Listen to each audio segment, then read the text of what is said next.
Resources के बारे में। रिसोर्सेज का हम अलग टाइप से पढ़े थे, यूजेस के अकॉर्डिंग उसके कितने टाइप होते हैं, रिक्वायरमेंट के अकॉर्डिंग कितने उसके टाइप्स होते हैं। अब उसके आगे हम पढ़े थे नेचुरल रिसोर्सेज।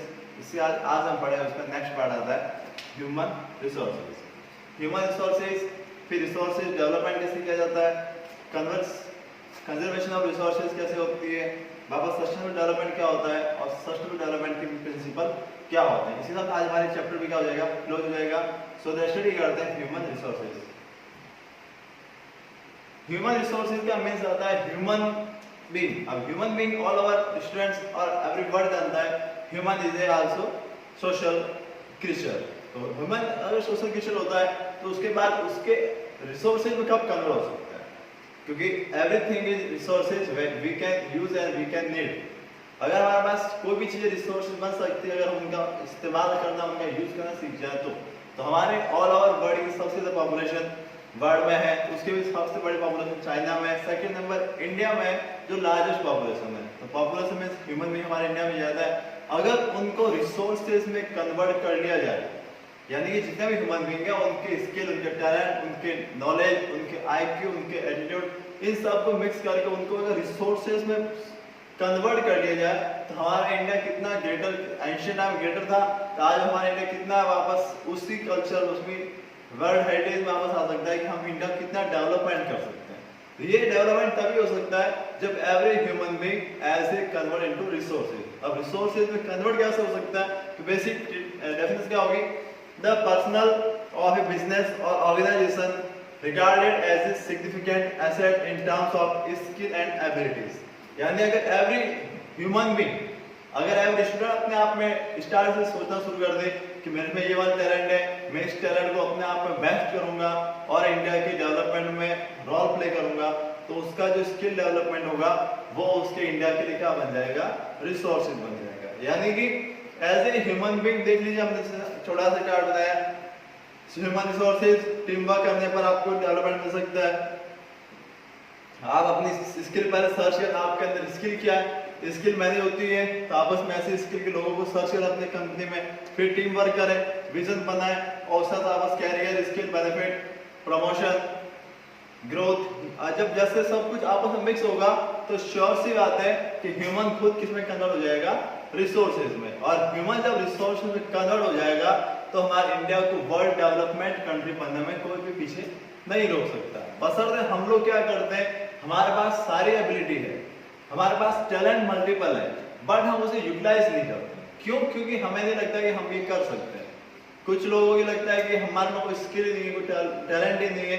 बट अगर आप लोग खुद अपने आप को फ्री टाइम देके 10 से 20 मिनट सोचें कि व्हाट कैन यू डू, आप क्या कर सकते हैं, तो श्योर सी बात है कि आपको अपने स्किल के बारे में, अपने नॉलेज के बारे में, अपनी एबिलिटी के बारे में आप जान सकते हैं। और जब आप अपनी एबिलिटीज, अपने टैलेंट को जान सकते हैं तो उसी को आपको क्या करना है, इंप्रूवमेंट ही करना है। तो इंप्रूवमेंट जब करेंगे तो आप किस में कन्वर्ट हो जाएंगे, ह्यूमन रिसोर्सेज में। तो ये बेसिक टॉपिक है। अगर वर्ड देखें केवल ह्यूमन रिसोर्सेज के, ह्यूमन के रिसोर्स में कन्वर्ट करना, that is called human resources. But इसे ब्रॉड लेवल पर देखा जाए तो human resources all over world की जितनी भी पब्लिक है वो एज ए ह्यूमन बीइंग तो है ही, बट वो ऐसे रिसोर्सेज में कन्वर्ट हो सकती है अगर उनकी डेवलपमेंट, एबिलिटी, स्किल, इन सबको प्लस करके उनकी एबिलिटी को क्रिएट किया जाए तो श्योरली है कि वो हमारे लिए रिसोर्सेज बनेंगे। और जो रिसोर्सेज नहीं बनेंगे वो हमारे लिए बिना मतलब के भारी, क्योंकि सिंपल सी बात है कि जो अपने आप में इंप्रूवमेंट नहीं कर सकता वो अपने लिए, देश के लिए, समाज के लिए, सोसाइटी के लिए, वर्ल्ड के लिए, सबके लिए क्या एज ए बर्डन नहीं है। इसीलिए आप लोगों को डिपेंड करता है कि आप अपनी स्किल को किस प्रकार के सेटअप, सिग्निफिकेंट एसेट करें, टर्म्स ऑफ स्किल एबिलिटी, और उसे ऑर्गेनाइज बनना है और जब स्टार्ट क्या करें, बिजनेस। तो ये इसके लिए आपको क्या बताती है, ह्यूमन रिसोर्सेज। क्लियर हो गया टॉपिक ये। नेक्स्ट देखते हैं अब रिसोर्सेज डेवलपमेंट। रिसोर्सेज डेवलपमेंट कैसे हो सकते हैं कि people make use of the very resources with the help of technology. अब आपके पास स्किल है, एबिलिटी है, अगर आप टेक्नोलॉजी के साथ ऐड हो जाते हैं, यानी पहले इंसान पर टेक्नोलॉजी नहीं थी तो अपने जो हेजिटेशन थे वो पूछ नहीं पाता था किसी से, बट आज हमारे पास टेक्नोलॉजी हो चुकी है तो हम अपनी कोई भी हेजिटेट होती है हम उसे सर्च कर लेते हैं और उसके बाद हम नॉलेज मिल जाता है कि आपकी ये स्किल है, आप इसमें भी करते हैं। हम पहले किसी से पूछने में डरते थे, बट आज हम डरने की जरूरत नहीं, हम आप नेट से हेल्प करके उसको टेक्नोलॉजी से हेल्प कर सकते हैं। So or some resources have to proceed because it increase its utility, और some resources ऐसे होते हैं जैसे रिक्वायरमेंट बढ़ती है वैसे इनकी डिमांड भी बढ़ती रहती है. लाइक दैट अभी वर्ल्ड लेटेस्ट चलता है कोडिंग, जो भी न्यू एजुकेशन पॉलिसी में स्टार्ट किया गया कोडिंग. अब कोडिंग को आप तभी इंप्रूवमेंट कर सकते हैं जब आप उसकी टेक्नोलॉजी समझेंगे. कोडिंग आप सीखेंगे तो आपको क्या बेनिफिट है, आप कंप्यूटर में इंटरेस्ट लेना सीखेंगे. जब आप कंप्यूटर में इंटरेस्ट लेंगे तो आप किस में ऐड हो जाएंगे, टेक्नोलॉजी एक्सपर्ट में ऐड हो जाएंगे. जब टेक्नोलॉजी एक्सपर्ट हो गए तो श्योरिटी कि आप हमारे लिए क्या बन चुके हैं, ह्यूमन रिसोर्सेज कन्वर्ट हो चुके हैं. यही चीज है कि आप जैसे जैसे रिक्वायरमेंट बढ़ती है वैसे वैसे आपको नई नई स्किल भी क्या होनी चाहिए, इंप्रूवमेंट होनी चाहिए. क्योंकि अभी गवर्नमेंट पॉलिसी यही बताया कि आपको एवरी ईयर एक स्किल क्या करनी है, इंप्रूवमेंट करनी. जब आप स्किल इंप्रूवमेंट करेंगे तो आप अपना खुद का क्या करेंगे, डेवलपमेंट ही करेंगे. आप छोटे बच्चे तो कुछ नहीं आता था, जब आप बड़ी क्लास में आप एंटर करते हैं तब आप हमेशा नया नया कुछ ना कुछ सीखने का काम करते हैं. जब ये नया चीजें सीखते हैं वही आप अपना क्या करते हैं, डेवलपमेंट. क्योंकि जब एलकेजी में थे तब आपको कुछ भी नहीं आता था, जो सर पढ़ाते थे पढ़ते थे. बड़ा जब बड़ी क्लास में आते हैं तब आपकी खुद की एबिलिटी होती है कि हम इसमें क्या क्या चेंजेस कर सकते हैं, क्या क्या नया सीख सकते हैं. सो दैट यही है डेवलपमेंट करना जो कि रिसोर्सेज में आता है. फिर एक पॉइंट है, on the other hand indiscriminate usage of resources has led to global warming, land degradation and environment pollution. अब ये है इसका ऑपोजिट. अगर हम डेवलपमेंट कर रहे हैं बट एनवायरनमेंट को खराब कर रहे हैं तो वो हमारे लिए क्या हार्मफुल है. क्योंकि हमने टेक्नोलॉजी की डिमांड ज्यादा बढ़ा दी और हमने अपने आप को बहुत डेवलपमेंट कर दिया. साइंस हम देखते हैं बहुत डेवलपमेंट कर दिया, बट उसका साइड इफेक्ट क्या हुआ, एनवायरनमेंट, फॉरेस्ट, ये सब क्या होते गए, डे बाय डे डिक्रीमेंट होते गए. हमने माइनिंग करके कोल निकाले, जमीन को क्या कर दिया, हॉल कर दिया, खाली हो गई जमीन. जब ये चीजें हम इनडिस्क्रिमिनेट कर दें, यानी हम अगर इक्वल बैलेंस लेके चले तो किसी को किसी से कोई प्रॉब्लम नहीं. यानी टेक्नोलॉजी में बैलेंस करना है, एनवायरनमेंट में भी बैलेंस करना है. बट जब इनका डिस्क्रिमिनेशन होता है, मतलब इनका भेदभाव नहीं, हम ज्यादा यूटिलाइज करते हैं, जितना ज्यादा हम उसका यूज करें और कुछ रखे ही नहीं, तो उसके कारण हमारी क्या होती है, ग्लोबल वार्मिंग. ये सबसे बड़ा वर्ड है जो ग्लोबल वार्मिंग आज हमारे वर्ल्ड के लिए सबसे बड़ा डेंजर बन चुकी है सिचुएशन. और उसके बाद आपस डिग्रेडेशन, जो सॉइल होती है, बड़ी जमीन होती है, जैसे बड़ी बड़ी बरसात होती है, ज्यादा बरसात होती है, क्या होता है, जमीन बीच में से ब्रेक हो जाती है, ऊपर वाली फर्टाइल सॉइल फ्लो हो जाती है, तो वही क्या रहता है, लैंड डिग्रेडेशन. और आपने कई बार माउंटेन देखे होगी, लैंडस्लाइड होती है, तो वो भी किसका इफेक्ट है, लैंड डिग्रेडेशन का. And environment pollution. तो ये चीजें जब आप किसी चीज का एक्स्ट्रा ओवरलैप कर लेते हैं तो क्या होता है हमारे यहाँ, जिसे हम हिंदी में कहते हैं अति सर्वत्र जायते. अति आप ज्यादा कर लेंगे तो श्योरिटी कि आपका नुकसान भी तय है. तो ये रिसोर्सेज डेवलपमेंट कीजिए बट एज ए लिमिट के साथ कीजिए. फिर आता है कन्वर्जन ऑफ रिसोर्सेज. अब कन्वर्जन ऑफ रिसोर्स का मतलब ये कि आप रिसोर्सेज जो आपके पास है उनको आप प्रोटेक्ट करते हुए नेक्स्ट जनरेशन के लिए क्या करें, सेव रखें. क्योंकि आप अपने रिसोर्सेज को यूटिलाइज करते गए, जैसे कि हमारा एंशिएंट में, हमारे इंडिया में बात करें 1901, उस समय हमारे इंडिया में ऑल ओवर इंडिया के लगभग 10,000 से एवो क्या थे हमारे पास में, टाइगर थे. क्लियर है. अब हमारे पास रिसेंटली अराउंड 2020 में देखें तो हमने क्या किया, मतलब हमारे एंसेस्टर्स ने क्या किया, दूसरा हमारा ब्रिटिश इंडिया भी था, कुछ इंडिया के लोग भी थे, तो उन्होंने क्या किया, इनकी हंटिंग करना शुरू कर दिया. यानी उनको अपने एंजॉयमेंट के लिए फेस करना शुरू कर दिया. तो उसका रिजल्ट क्या रहा, आज हमारे पास 2020 में मोस्ट ऑफ दी 2200 या उसका अराउंड सभी बचे हैं. जबकि इससे 5 ईयर पहले तो हमारे पास 1700 ही बचे. उसके बाद गवर्नमेंट ने चेंजेस किया, पॉलिसी चेंज की, तो वापस टाइगर क्या हुए, इंक्रीमेंट हुए. और अगर हमने इनको यहीं से इंक्रीमेंट किया होता तो आज हमारे पास इनकी पॉपुलेशन कितनी होती, 20,000 से भी अब होती. बट हमने क्या किया, इनका अपने शौक के लिए इनको नष्ट करना शुरू किया. जब ये डैमेज हुए तो हमारे एनवायरनमेंट में क्या हुआ, बहुत सारे अलग अलग टाइप्स के इंसेक्ट होने लगे, जो क्या करते, जिनको टाइगर हंटिंग करते थे, बट वो टाइगर जब फिनिश हो गया तो आगे वाली दूसरी स्पीशीज क्या होगी, डैमेज होने लगी.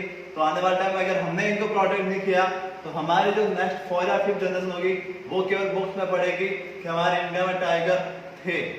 अभी हम कह सकते हैं अभी भी प्रेजेंट में है, देखे हमने बस टीवी वीडियो में है, बट रियल में बहुत कम देख चुके हैं. देख चुके हैं अच्छी बात है, बट हम आफ्टर 10, 20, 30 बाद हम ये कह सकते हैं कि अगर हमने प्रोटेक्ट नहीं किया इनको तो ये डे बाय डे क्या होते जाएंगे, एक्सिंक्ट होते जाएंगे. ऐसे में बहुत सारे स्पीशीज को एक्सिंक्ट भी कर दिया है. इसलिए तो इनके लिए हमारी क्या होता है, कंजर्वेशन ऑफ रिसोर्सेज. कंजर्वेशन जब करते हैं रिसोर्सेज तो ये टाइगर भी क्या क्रिएचर है और ये भी हमारे लिए क्या रिसोर्सेज, क्यों? क्योंकि एनवायरमेंट प्लस एनवायरमेंट को प्रोटेक्ट करता है। अगर किसी फॉरेस्ट में टाइगर है तो पूरा एनवायरमेंट क्या होता है, प्रोटेक्ट होता है, क्योंकि उसमें दूसरे छोटे एनिमल होते हैं या इंसेक्ट होते हैं, उनको दूसरे हंटर हंटिंग करने की कोशिश नहीं करते। क्यों? क्योंकि उन्हें पता है कि उस फॉरेस्ट में टाइगर रहता है। तो ये टाइगर उस पूरे एनवायरमेंट को क्या करते हैं, प्रोटेक्ट करने का भी काम करते हैं। ठीक है,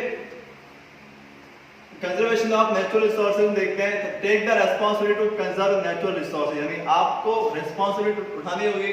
जैसे अभी रिसेंटली ओनली एक 17 या 18 ईयर गर्ल्स है जो नाम है भूल गया उसका, वो यूरोप कंट्री की थी और उसने एनवायरमेंट प्रोटेक्ट करने के लिए रिवॉल्ट किया और वर्ल्ड लेवल पे काफी ज्यादा वो क्या हुई, फेमस हुई, ताकि वो अपने आप को किसके लिए क्या उसने रेस्पॉन्सिबिलिटी निभाई, कंजर्व नेचुरल रिसोर्सेज के लिए। उसने एनवायरमेंट प्रोटेक्ट के लिए क्या क्या स्ट्राइक किया और आज वो इंडिया की नहीं वो वर्ल्ड की काफी ज्यादा फेमस और पॉपुलर पर्सनालिटी है। जहां पर भी ऐसी नेचुरल क्लाइमेट होती है तो वहां पर उसको बुलाया जाता था कि वहां पे लोगों को मोटिवेट करके हमें एनवायरमेंट प्रोटेक्ट करना चाहिए।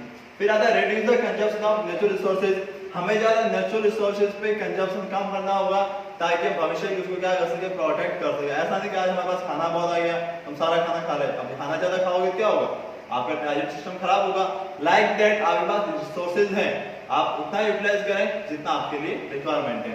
फिर use non conventional energy instead of conventional, और आप जैसे सोलर लाइट है या वाइंड एनर्जी उन सबको हम ज्यादा यूटिलाइज करेंगे तो हमारे पास जो कोल वगैरह उन पर हम डिपेंडेंट क्या होंगे, कम होंगे। उसी प्रकार strictly control consumption of resources that are non usable, और ऐसे रिसोर्सेज जो भविष्य में नहीं बन सकते नहीं तो उनको हमें क्या करना पड़ेगा, कंट्रोल करना होगा स्ट्रिक्टली कि आप उनको भविष्य में यूज नहीं करेंगे। फिर आता है use smokeless fuel efficient Motors, और जितने व्हीकल है ट्रांसपोर्ट के उसमें अगर स्मोकलेस फ्यूल हम धीरे यूज करना सीख जाएं तो पॉल्यूशन होना क्या हो जाएगा, कम हो जाएगा। इस प्रकार से हमें कंजर्वेशन ऑफ रिसोर्सेज हमें करना पड़ेगा ताकि हम भविष्य के लिए एनवायरनमेंट को सेव कर सकें। फिर आता है सस्टेनेबल डेवलपमेंट। ये सस्टेनेबल डेवलपमेंट एक ऐसा कीवर्ड है जो कि हमें भविष्य के साथ प्रिपेयर करता है, बट हमें जो हमारे पास प्रेजेंट है उसको किस प्रकार से प्रोटेक्ट कर सकते हैं वो बताता है। यानी कि sustainable development means development should take place without damaging, यानी कि डेवलपमेंट करना बट किसी को डैमेज किए बिना। The environment and development in the present should not destroy the ability of the future generation to meet their needs, यानी अगर आज हमारे पास रिसोर्सेज है उनको विदाउट डैमेज किए भविष्य के लिए प्रोटेक्ट करना जिनकी भविष्य के लोगों को क्या होगी, रिक्वायरमेंट होगी। जैसे श्योर सी बात है अगर आज हमने वाटर सेव नहीं किया तो हम नेक्स्ट जनरेशन के लिए वाटर क्या करेंगे, जैसे हमारे एंसेस्टर ने सेव किया वाटर तभी हमें लगभग अभी 10 रुपीज की बोतल तक मिल रहा है, लेकिन अगर हमने इनको भी प्रोटेक्ट नहीं किया तो भविष्य में हो सकता है 100 रुपीज की बोतल परचेज करनी पड़ जाए और वो फिर वो आपके भविष्य वक्ता फिर आप पर कमेंट करेंगे हमारे एंसेस्टर ने प्रोटेक्ट नहीं किया और आज हमें वाटर की बोतल के लिए 100 रुपए देने पड़ते हैं। तो उसका रीजन क्या होगा, आज का प्रेजेंट। इसलिए हमें आज के प्रेजेंट में इस प्रकार के रिसोर्स को यूटिलाइज करना है कि अगर हमने अभी यूटिलाइज किया तो भविष्य के लिए वो हमारे लिए क्या होंगे, ऑप्शन बनेंगे, भविष्य के लिए हमें सेफ जोन में रखेंगे। और अगर हमने आज सब कुछ डिस्ट्रॉय कर दिया तो भविष्य में हमारे लिए स्पीसीज भी क्या हो सकती है। अगर एक एग्जांपल वाटर का ले तो without water life is not exist, so that भविष्य और भी क्या हो सकता है, टेरिबल हो सकता है। इसलिए हमें ऐसे रिसोर्सेज को यूज करना है, सस्टेनेबल वाला होता है स्टेप बाय स्टेप इस प्रकार से करना ताकि वो भविष्य के लिए क्या हो सके, प्रोटेक्ट रह सके। फिर all uses of renewable resources are sustain, यानी जितने भी यूज होते हैं उन सबको क्या करना है, स्टेप बाय स्टेप सेटअप करना है। फिर the diversity of life is on A conserved, यानी डाइवर्सिटी क्या होती है, अलग-अलग फिनोमेना, अलग-अलग डाइवर्सिटी के क्रिएचर होते हैं, like animal, bird, flora, fauna, ये सब क्या होते हैं, अलग-अलग होते हैं, उनको भी क्या करना हमें कंजर्व करना है। Damage to natural environment should be banned, यानी जो नेचुरल एनवायरनमेंट को डिस्ट्रॉय करते हैं उन पर हमें क्या लगानी होगी, बैन। लाइक दैट ज्यादा फैक्ट्रीज होती है, अगर वो अपने फैक्ट्री से आउट होने वाले वेस्ट मटेरियल को अगर वापस यूटिलाइज नहीं करती है तो उस फैक्ट्री को क्या करना चाहिए, बैन करना चाहिए ताकि वो वापस उस जगह पॉल्यूशन नहीं होगा, वहां की एनवायरनमेंट क्या होगी, कंट्रोल में रहेगी। तो इसलिए बैन करना जरूरी है। आप alternative resources should be used if mode available, और आपके पास अल्टरनेटिव सोर्स ढूंढनी चाहिए। जैसे हमारे पास पहले की अगर टेक्नोलॉजी देखें तो हमारे पास पहले सड़क बनती थी, रोड बनती थी, वो किसकी बनती थी, डामर की बनती थी, जो एक बरसात होने पर एक्सप्लोर हो जाता है। फिर हमने क्या किया, सीमेंट कंक्रीट की सड़क बनाई, तो हमारे लेवल पर लगभग 10 ईयर टेंडर बन गया। अब वापस अगर डामर में प्लास्टिक ऐड कर लिया जाए तो भविष्य के लिए बन जाएगी, जितने मेल्टिंग हो, मेल्टिंग से प्लास्टिक मेल्टिंग होगा तो डामर को क्या करेगा, जोड़े रखेगा।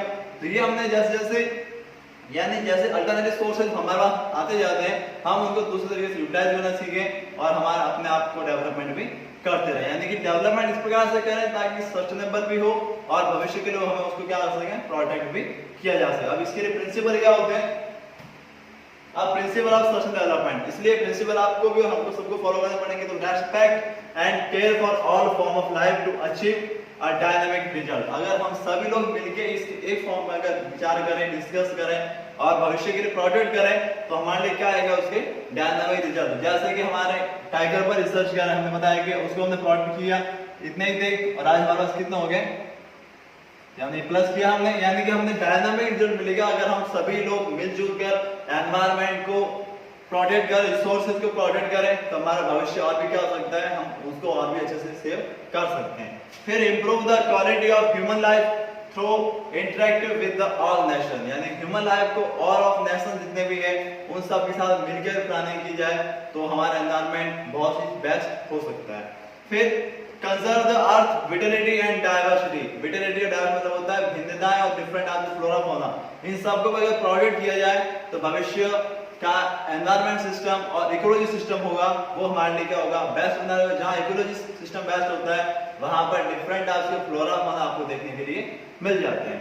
और फिर educated community must try to take care of their own environment, और आप सभी लोग एजुकेटेड है, हम भी एजुकेटेड, और हम अपने आसपास की चीजों का ध्यान रख लें। यानी हम अमेरिका नहीं जा सकते, यूरोप नहीं जा सकते, अफ्रीका नहीं जा सकते, बट हम जहां पर है वहीं पर अगर एनवायरनमेंट आसपास को अगर प्रोटेक्ट कर लें तो हम क्या कर सकते, बेस्ट रिजल्ट दे सकते। जैसे कि हमारे एंसेस्टर क्या करते थे, हरे पेड़ नहीं काटना चाहिए, पाप लगेगा, यही कहते थे। वापस जीव जंतु को नहीं मारना चाहिए, पाप लगेगा। उनमें जो ये पाप लगने वाली चीज थी वो एक क्या थी, प्रोटेक्टिव थी। यानी कि हम दूसरे चीजों को रोकने के लिए क्या करते थे, बाउंड करते थे ताकि लोगों में ये बाउंडनेस रहे कि वो उन चीजों को प्रोटेक्ट करें। बट हमने आज उन चीजों को क्या किया, हमने मिथ मान लिया, गलत मान लिया कि वो तो कहते थे कुछ भी नहीं था। बट उनका ये कहना है आज के लिए हमारे लिए जरूरी है कि आज हमारे पास पेड़ पौधे बचे हुए हैं और एनिमल भी बचे हुए हैं, बट हमने उनकी चीज को मिथ मान लिया, गलत परंपरा मान लिया, और आज हमारे पास देखते जहां पर भी एलिफेंट मर रहे हैं, बफेलो मर रहे हैं या काउस मर रही है, ये सारी चीजें इसलिए क्योंकि हमने उन पुरानी चीजों को मानना बंद कर दिया। क्योंकि इसमें ये कहा गया है अगर एजुकेटेड लोग उन चीजों को फॉलो करेंगे, एक्सेप्ट करेंगे, उनको प्रोटेक्ट करना चाहिए, तो श्योर सी है कि हम एनवायरनमेंट और रिसोर्सेज को भविष्य के लिए प्रोटेक्ट भी कर सकते हैं। ये चीजें आती है डेवलपमेंट के लिए।